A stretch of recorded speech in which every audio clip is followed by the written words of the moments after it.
health of Black women. Okay. Obviously, we cannot ignore the fact that maternal mortality is in Memphis comparable to many third world countries. Absolutely. Wow. I didn't know that. I didn't know that. Cannot Yeah, that's a ignore fact. that. That is a major issue. It's a priority for our practice. Our practice in its, I'm 27 years in, Dr. Carter's 35 years in. Yeah.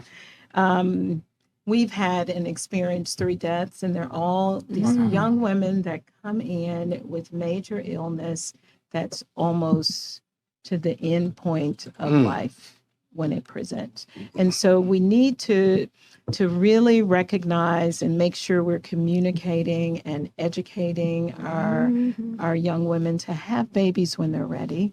Yep. Okay.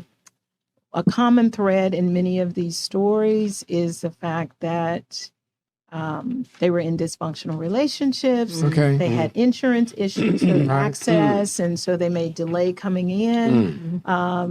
May not feel that people are listening to them because they're young, and there's been negative vibes about, from the family or just getting pregnant with this person nobody liked. Okay. I mean, it's a lot that goes into the psyche and the stress of all of that.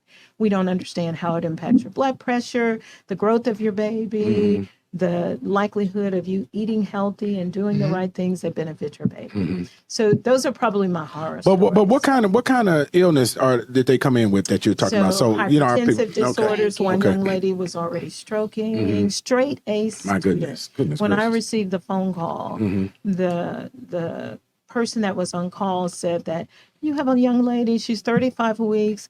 She just acts like she doesn't communicate well, and she doesn't know how to articulate. I said, this is a straight A student.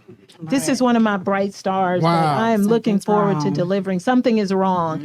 And 10 minutes later, she was bleeding on the brain, and it was starting to agitate her. She just came in resisting everybody. And so those moments for doctors are very, very deep moments. Wow. So I have to just acknowledge that that's very real. I have to acknowledge that this is October.